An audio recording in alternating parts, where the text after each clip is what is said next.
It's your folk J. Ken with another episode of In the Car with My People. I spent the last couple of days in Cincinnati. Now I'm traveling back home to Clarksville, Tennessee. But on the way, we're going to stop in Louisville, Kentucky to interview our next subject. It's guaranteed to be an inspirational, interesting, and fun episode as we interview my dad, James Kendrick Sr. See you in a bit. Peace.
Welcome to the next episode of In the Car with My People. In this episode, we got my father, James Edward Kendrick Sr., my namesake, same name as me and my son, Jay. And so this is my dad. Right. So say hi. How y'all? How you doing? All right. How y'all doing? All right, so we'll just start off, simple question. Tell us where you from and where you grew up and stuff like that. I was born in Clarksville, Tennessee, 1951. I'm 71 years old. Moved to Cincinnati when I was 20 years old. I worked at Stearns and Foster for 33 years.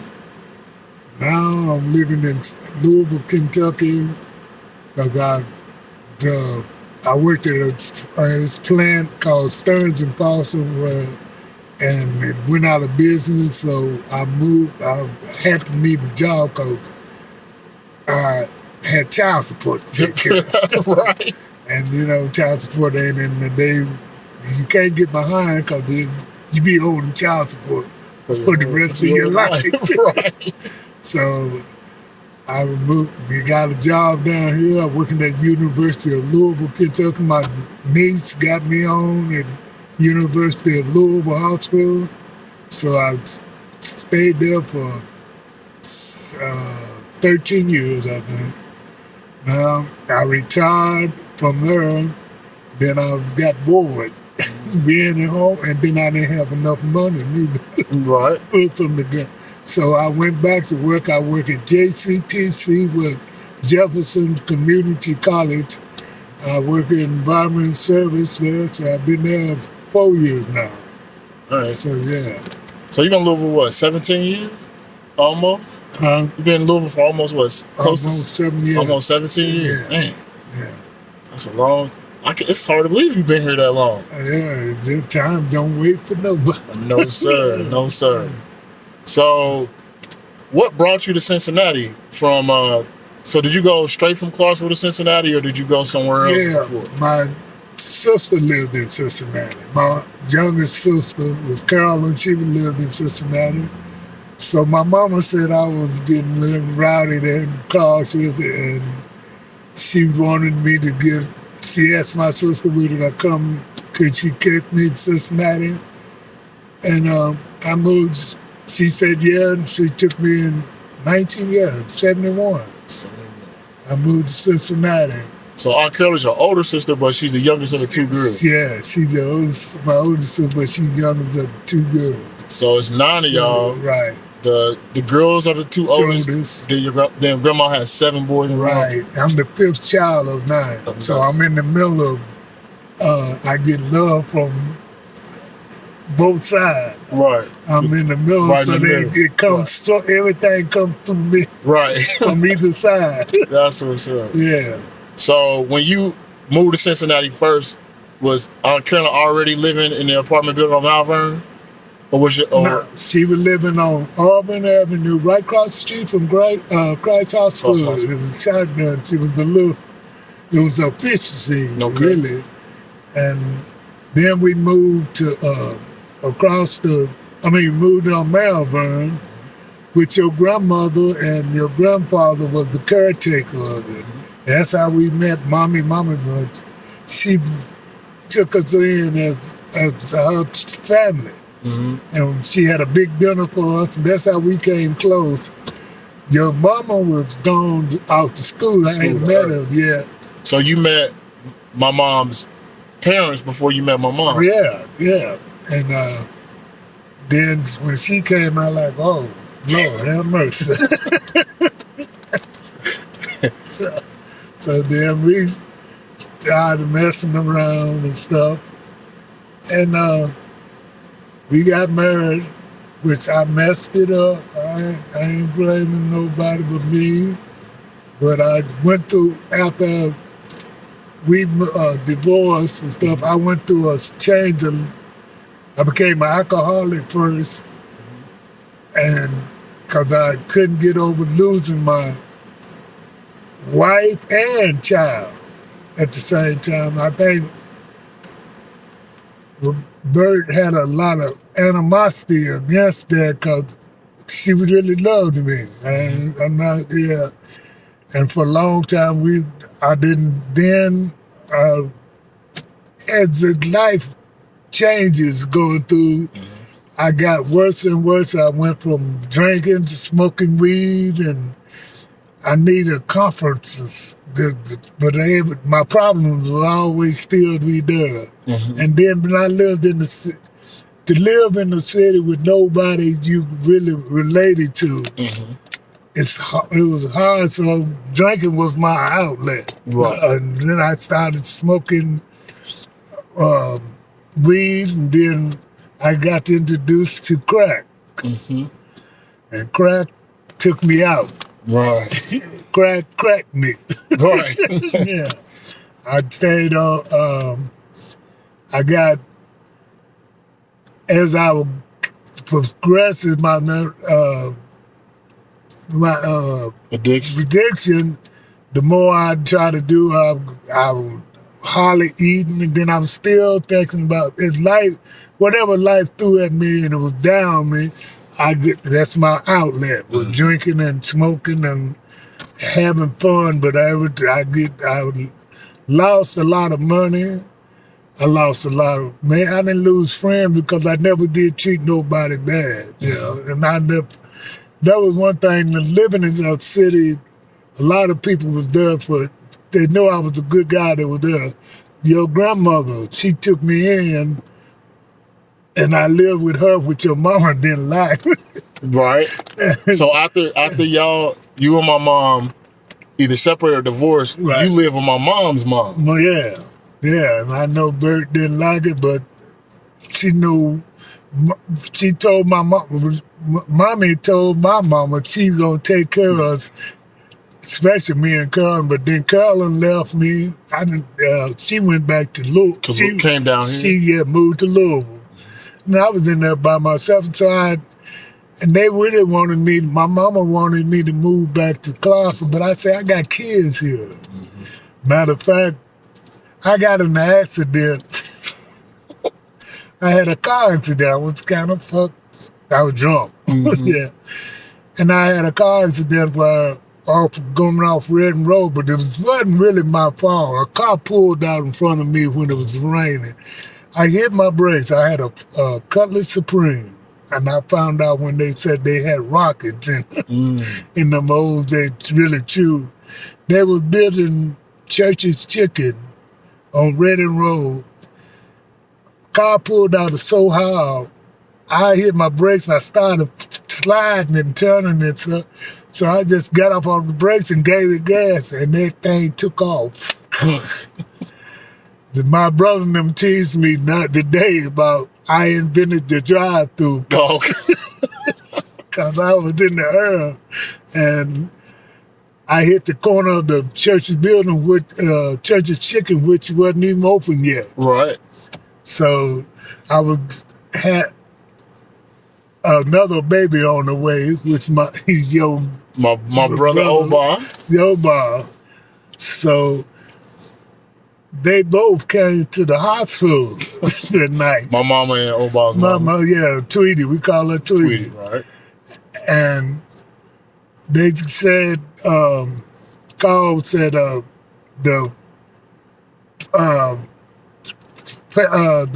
here was James Kendrick. Bert and Mommy was there. Tweety got up. They all met at the door and they like, who you want? She said, James Kendrick. He said, who you want? James Kendrick. I like, and then they met and Tweety was pregnant at that time. So she left. Bert left. Bert and Mama said, Bert, come on, let's just go. So then me and Tweety, we was getting high and stuff and all together, but when she got herself clean and stuff, I thought they had brainwashed her, you know, and I cause she told me after a while, she said, I had to leave and stuff. I now here I go down, losing the child again, not being with him. But she didn't let me, if I hadn't seen him, she would come get me to take me to go see Obar.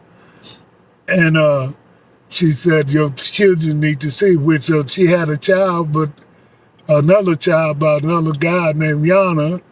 And she looked at me as a daddy figure. So after Tweety got clean and stuff, and she said I had to leave because I couldn't come around. She couldn't be around nobody drugging and drinking. And so I thought that I didn't like that. So I went off. I'm going to get higher and higher. So then, like I said, I got introduced to crack, and then that's what took me under. Yeah, because I lost, in 2 days, I lost $1,900. And I felt, because I was like, when I was getting high, anybody around me, I mean, all my friends, they supposed to be my friends. I want to get them high too, because I want everybody to be, I was looking for joy. That was really. And and they robbed me. So I was going to get a gun to kill these, you know, with them. And so I had 2 more kids by Carl and Rudolph. Her name's Kat, we call her Kat. She was off, and I said, both of us, she was in jail, and I said, both of us can't be jailed. Somehow, my baby girl, my Nunu, jumped up in my arms and squeezed me real, real tight. And it was like God was opening my eyes to see, you know, he was working to me through her. And I called my mother-in-law. I called her Lois my mother-in-law because she always looked out for me. So she said, I called her up and she said, I said, I need to go get some help. So I said, I called Christ Hospital, and Christ said, if you can get here today, we got a bed open. I called Lois up. I said, could you take me up to Christ? I'm going to get myself clean. And she said, you are? She said, yeah, I can get you up. What time you got to be there? I told her. So we went, I got myself together and I went there. I stayed in Christ Hospital. When I called Christ Hospital about getting me in their care unit, they said if I were to come today by 5 o'clock, they would get me in. They got to have a bed open for me. I said, all right. So I called Lois and I told her about me, and she said, okay, I'll take you there. And I went into Christ. I stayed in there for 21 days. And 21 days, I went from 130 to 190 in weight. In 21 days. In 21 days. And it didn't, and I was sick and tired of being sick and tired. I was tired of lying, making promises and didn't keep them. So when I got out, I felt so good. Well, let's go back to I had a counsel lady. She had never been she never drugged or nothing like that. She was going by what she read in the book and whatever. She said her father was an alcoholic and stuff. And she told me, which pissed me off, Right. that I would never make it because I was always happy and having fun. I was glad to get happy. I mean, have a good, not worrying about this and that. I really had to take care of myself before I could take care of anybody else. So I had a great feeling, and so I was running around joking with them, but I made all my classes and stuff. And I said to myself, I'd like to see that woman. Right now. Now, because I got 32 years of sobriety, and I ain't looked back. Slip up. No one slip, not one. I went in the bar one time. I got mad with Cat one time because she wasn't about me and the kids. Right. So I sat down I bought a beer, and I guess God spoke to me then. I left that beer sitting on that table. I hadn't even touched it or nothing. I'll go around, and then it don't take me but one time.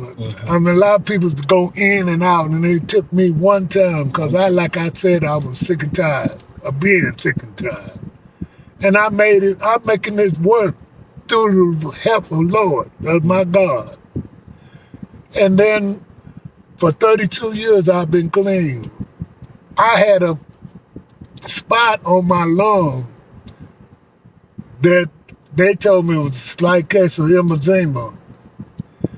And I smoked a lot. I smoked cigarette after cigarette. The asthma kids they tell you about. And be coughing. I had a terrible cough. I knew about this spot on my lung for it's at least 10, 11 years. Because when I moved down here, I stopped taking the exam because I found out I was a diabetic. And so they ran a test on me and they seen this spot on my lung. So then 2 years ago, I think, it's been about 2 years, one doctor said he seen this spot, and he said, how long you know? He asked me. I said, I know about it about 10 years. He said, that ain't good. He said, I'm going to send you to a surgeon and see about getting that, let him look at it. And they did. They took me in.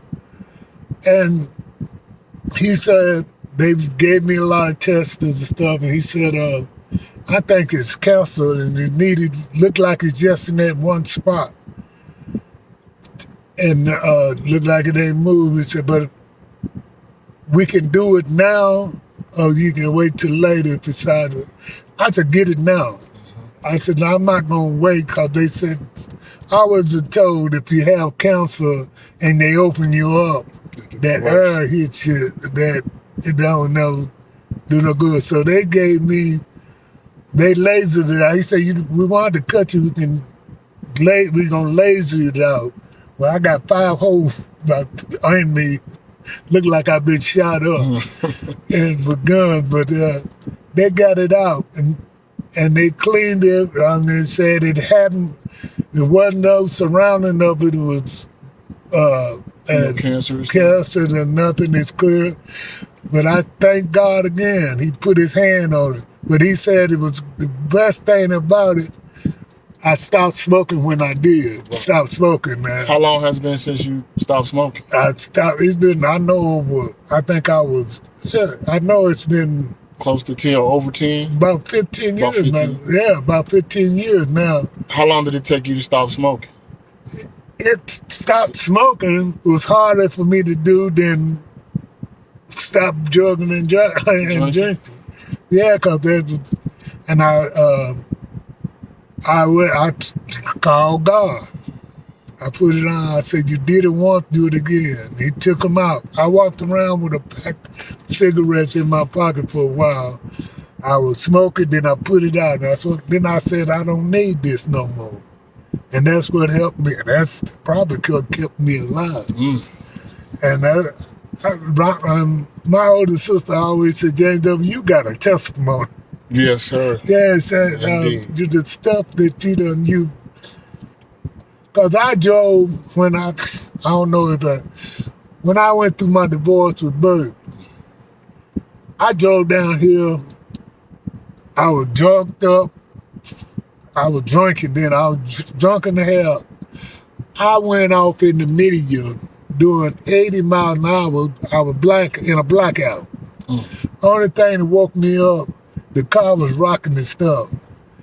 And then, I don't know how I got to Louisville. I went to my Carolyn sister's house, and I don't remember getting there. She told me later on that when I did get my rest and stuff, she said if I ever come down that highway like that again, she was gonna kill me. She said, when she opened the door, I was banging on the door, and she opened the door, and I fell in. So, and I got in the bed, and I don't remember. I woke up, I didn't know where I was at. But after I got myself clear, I try to keep stuff away from my parents and my family. But my mama said, when I got clean, she said, James O, I'm so proud of you that you, she said every time the phone used to ring, I was thinking somebody was calling me telling you either in jail or dead. And she said, I'm so proud I could shout. I told her, I said, Mama, go ahead and shout. We were going somewhere in the car. She screamed, hey! And I'm glad Jamie and Oba, they went through some stuff with me and stuff, and I said to myself, with them last three, they kind of thought that I carried them on. I had messed up and lost time in their life. I said, I'm tired of being that. I'm going to be here for these two. Ain't nothing going to make me leave them, because I seen what they went through. And I'll say this, the biggest, for my mom, the 3 biggest things my mom did for me in regards to me and you, our relationship, is 1, my mama, no matter, even during the time where we weren't really close and I ain't really get to see you and stuff, my mama has never spoken a bad word about you in front of me. Right. I don't know how she felt personally when y'all went through y'all stuff or through the years, but my mama has never spoken ill of you in front of me. The second thing she did for me is that she always kept the door open for you to come back in my life. She ain't never shut the door. Right. I think soon as she found out that you were in the facility, the rehab facility, she brought me down there immediately. Yeah, she came. All of y'all. Well, matter of fact, all three of them was there, and the guy doing that. Immediately. And then the last thing is my mama sending me to Clarksville every summer for the whole summer. Right. It helped me because, like, my mama raised me. Right. But I'm closer to your family, to this side of the family. Right. I love Mama Clinton's side of the family, but I'm a Kendrick. That's where I identify. Even though my mama raised me, I identify as a Kendrick. I'm closer to that side of the family, even though my mom raised me. Right. So the blessing was that even though I didn't get to see you as much as I wanted to, I was around Grandma, I was around Muddy, I was around Granddaddy Bowling, Granddaddy John. I was around my cousins, and most of all, I was around my uncles. Right. So I was around your brothers. Right. And especially later on in my life, Uncle Clarence, but especially Uncle Ronnie. So Uncle Ronnie and Uncle Clarence don't treat me like a nephew. They treat me like their son. Right. So I was blessed with that. And so when you came back into my life and I got to see you more, it was somewhat an easier transition. I was happy. And of course, I think over the years, I had a lot of pent up frustration and a lot of, I didn't understand a lot of stuff. Right. But I think I had some animosity towards you for those years. Right. But I tell people the day I had forgiveness and the day that I started to have more understanding from your side was, so when I graduated from college, the plan was for Martiz to come get you from Cincinnati and bring you up and come to my graduation. But you couldn't come because of that. You called me. I remember I was in my dorm and you called me and like you were crying on the phone because you wouldn't be able to come because you were disappointed that you wouldn't be able to come. Right. I wasn't tripping because I understood the circumstances, but like that moment let me know, like, yeah, like one, you were really proud that I accomplished that. Right. Yeah. But I think a lot of the anger I had left me, and I think it helped start to make our relationship stronger. And then it really got stronger when I started getting some understanding. When I had my own children, when Yusuf was born and with Jay, and the fact that I have to try to be a father and not in the home, I became more understanding. Because before I used to be like, why wasn't you around? And then when me and you have conversations about where you were in your life, you not being around was the best thing. You couldn't do nothing for us because you had to fight your own battle in yourself. So as I've gotten older, I've gotten more understanding. And then at the same time, I just so proud. Like I brag because you hear about people who deal with addiction and they gotta go through. It takes them years of in and out of rehab, doing this and doing that. And like I tell people, I was like, when my dad done with something, he done with it. Like it's like there's no going back and forth. You did the same thing with your drug and alcohol addiction, and the same thing with smoking. Once you decide it's over, it's over. It's over, right? It's over. That's it. And one thing, see, a lot of them people, when you go in the care units, like they say, people's come in the care units for different reasons.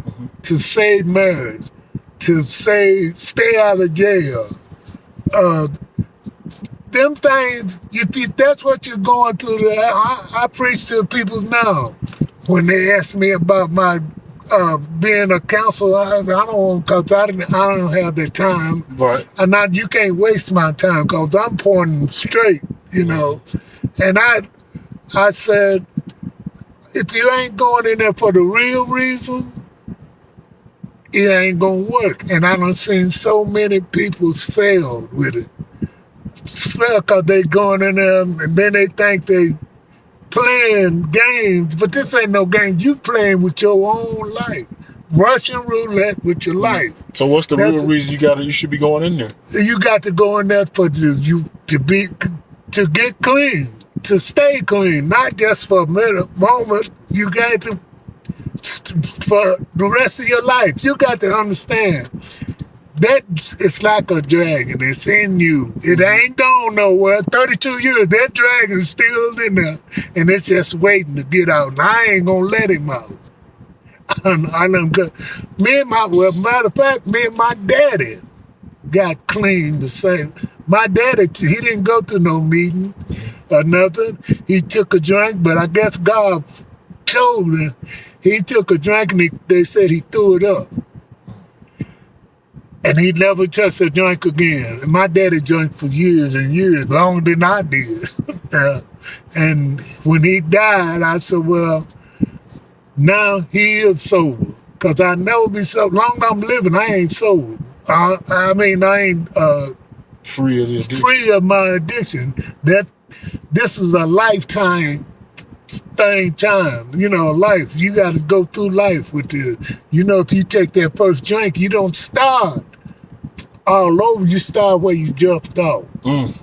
So, and that's what, I got a lot of friends. I ain't calling because they say anonymous about being in drugs. You can't tell about who. But I know somebody called me about their husband and stuff, being addicted and stuff. And I like, if they ain't for the real reason, I say, yeah, I don't mind. And then another thing, when somebody's like that and stuff, if you're in a relationship, they need help. The person, because to make you happy, they gonna go do stuff to try to keep you happy or keep you from going off and whatever, because you crazy. It's crazy. I used to, when I was smoking, I said, this shit is crazy, bro. Now, I didn't realize I was crazy. I was insane. Yeah. Right. Yeah. But now I feel good. I'm able to keep promise. Like I said about them three, I was in their life. I didn't fuck.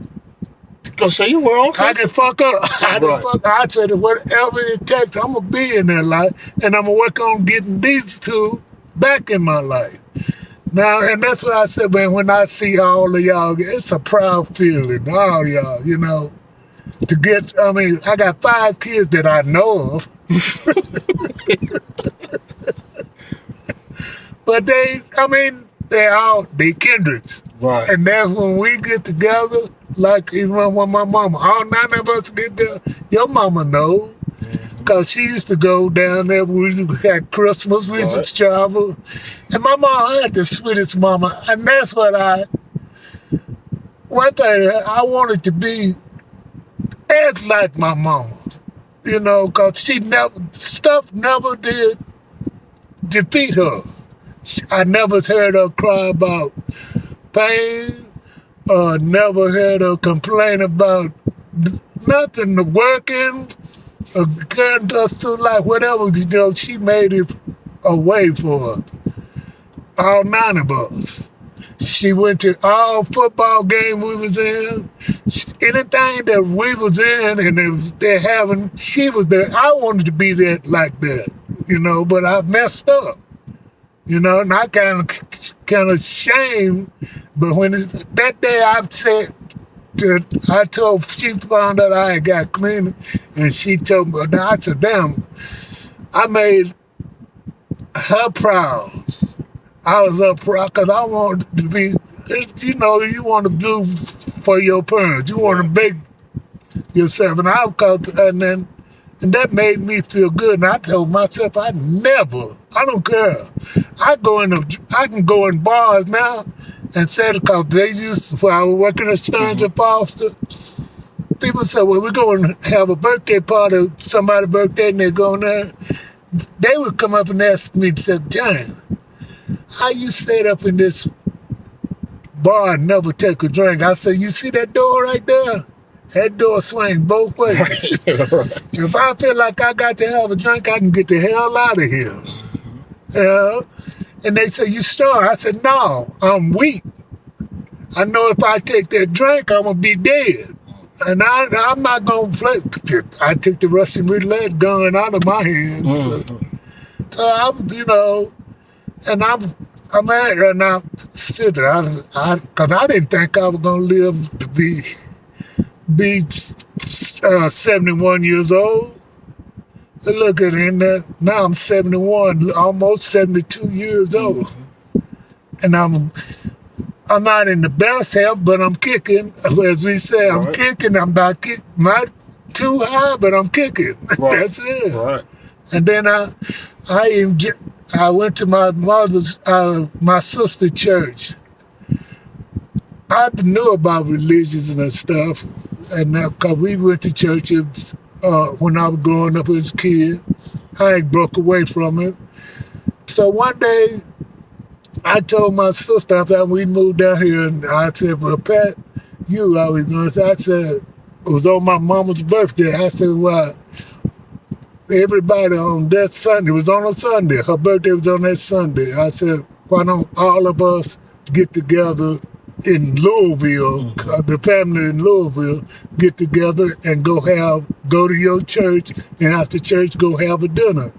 And we did. But when I walked in when that man, his name is Reverend Stevenson, got up there and started preaching, it seemed like he was talking direct to me, because he had went through some stuff too. I mean, and I like, wow. And then I kept coming back and kept coming back. And then another thing, people try to throw stuff around preachers and stuff because they,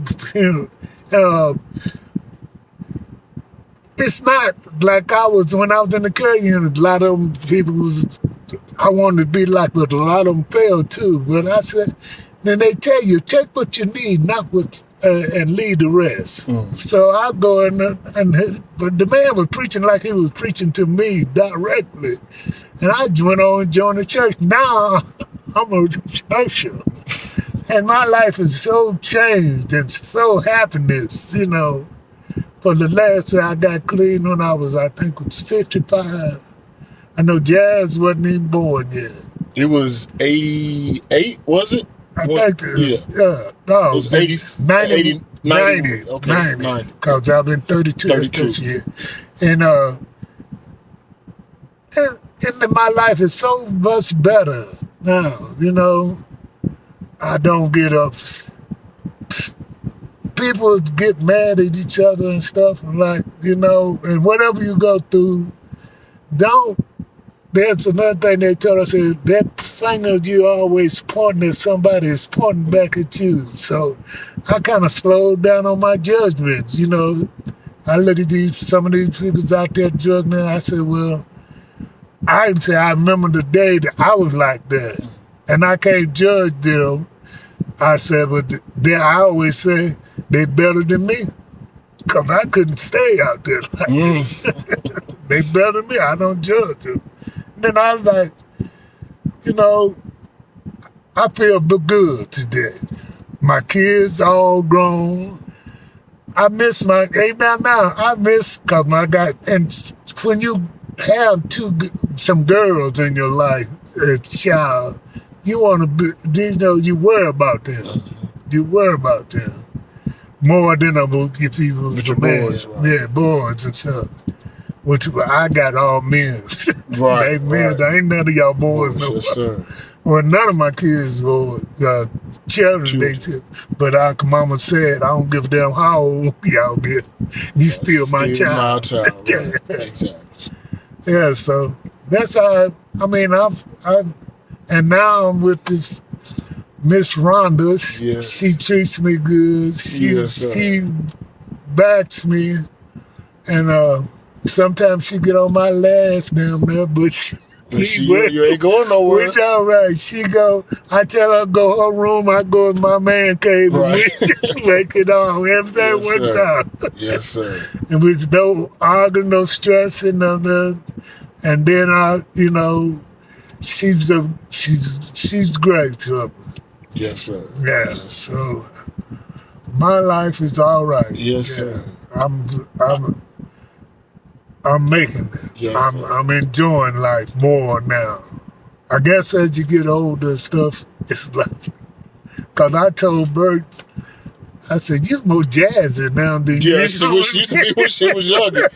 Yes, sir. Yes. Yes, yeah. And then my other baby mama, Tweety, she's the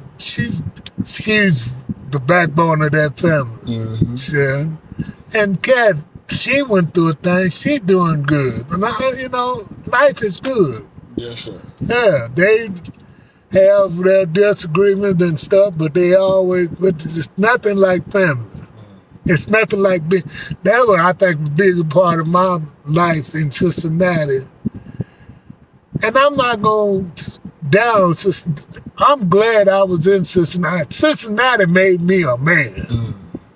Yeah, the hard rock, and I made it. But see, a lot of people took advantage of me, but I'm still standing. Yes, sir. I'm still standing. So I said Cincinnati made me a man, and I love that city. I know you do. I love that city. Yeah, I know you do. I know. Yeah, I went through rock, but I'm back up.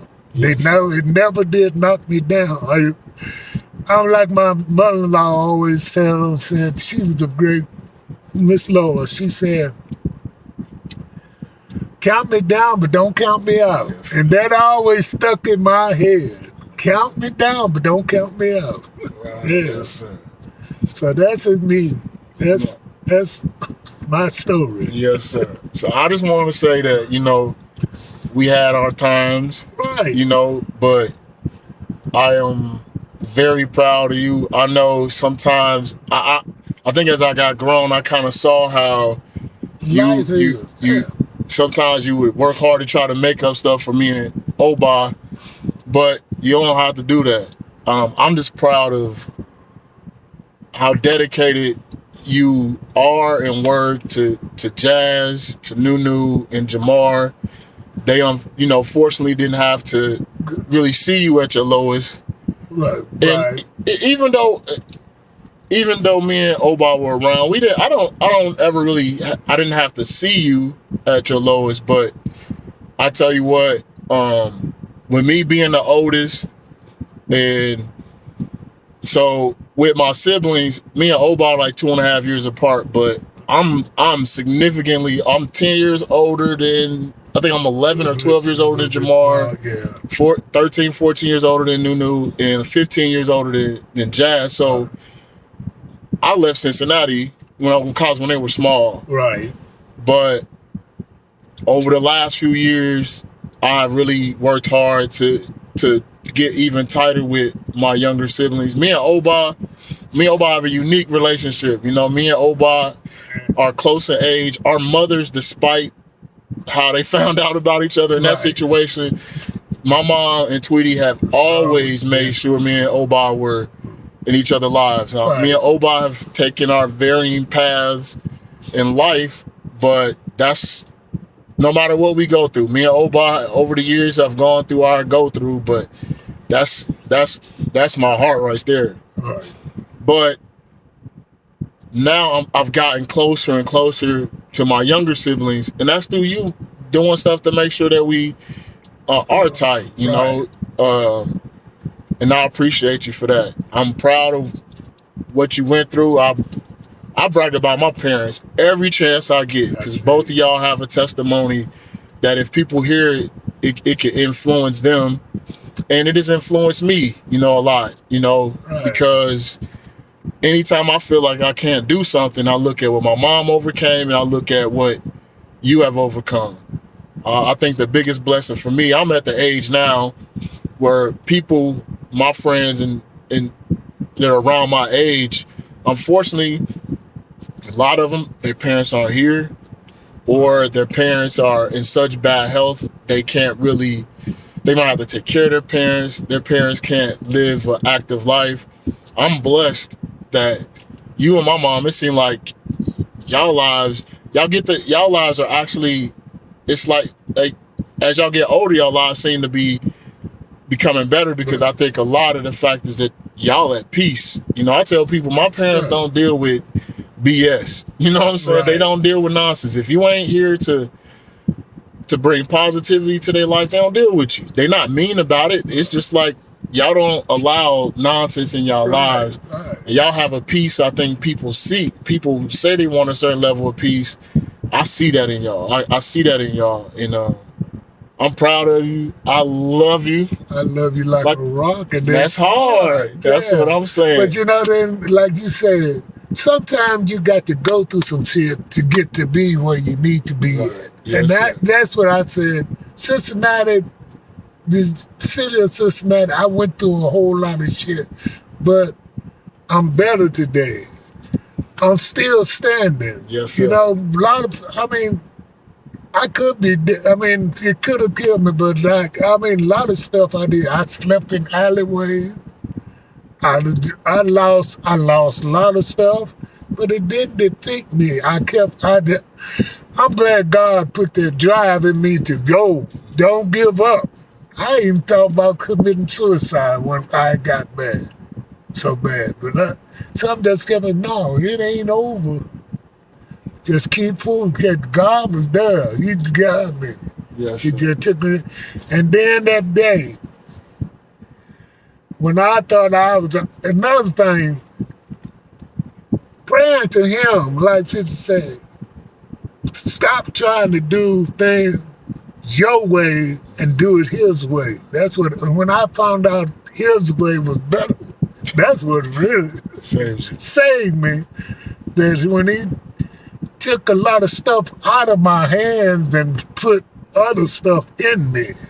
Yeah, that's what changed. That's a change. And you know, sometimes I'm still, it's a process.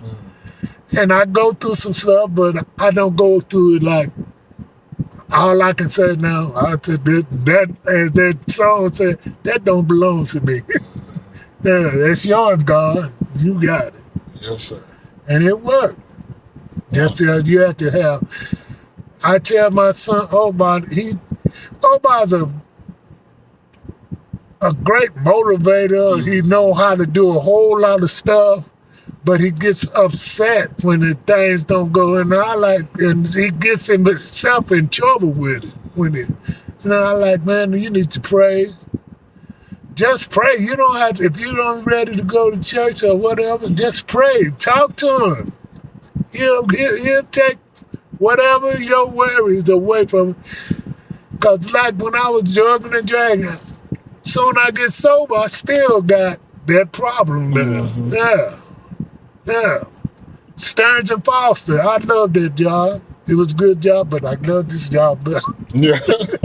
But just because they looked out for me, I didn't know how many friends I was with that day I got clean. They took up money for me. People like that. Oh, James, I'm so glad you're getting clean. I guess because I came in there, and then I didn't realize how bad alcohol smells. Until you got clean. Got clean. When I got clean, I used to, when I was riding the city bus, I could tell if somebody been drinking. I'd be sitting in the back. I could tell they'd been drinking and stuff before they even put their money in there. And then people that's on drugs and stuff, I can tell you can't fool me. I done been there, so you can't fool me. You can't fool nothing on me. I'm like, okay. I don't try to judge. I mean, that's your life. I said it's better for you. Feel like it's better for that's you. I can't tell you what it is, that, you know.